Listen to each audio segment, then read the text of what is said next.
Welcome to our channel. Today we how to authenticate Salesforce Marketing Cloud for CRM sync, detailed guide step by step clearly.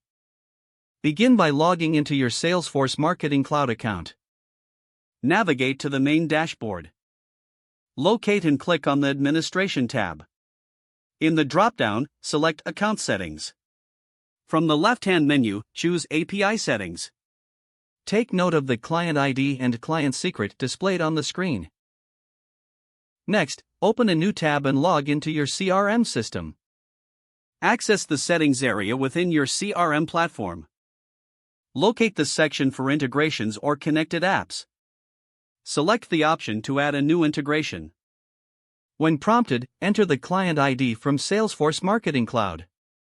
Paste the client's secret in the designated field. Configure the required permissions for the integration.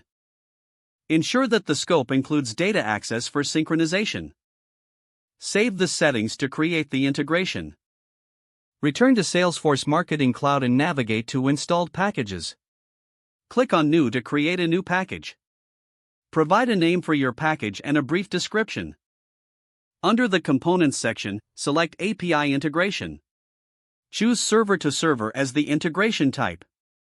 In the next prompts, fill in the required fields with your CRM details. Establish the required permissions for the API integration. Save the package settings once all fields are completed. Now, navigate back to the API settings within Salesforce Marketing Cloud. Confirm that the API credentials are correctly entered. Test the connection to ensure synchronization works smoothly. If the test is successful, proceed to set up data extensions for CRM synchronization. Define the fields matching between Salesforce Marketing Cloud and your CRM. Map these fields carefully to ensure data consistency.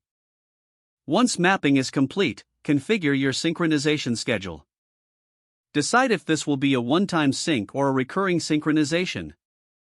Finalize all settings by clicking on Save.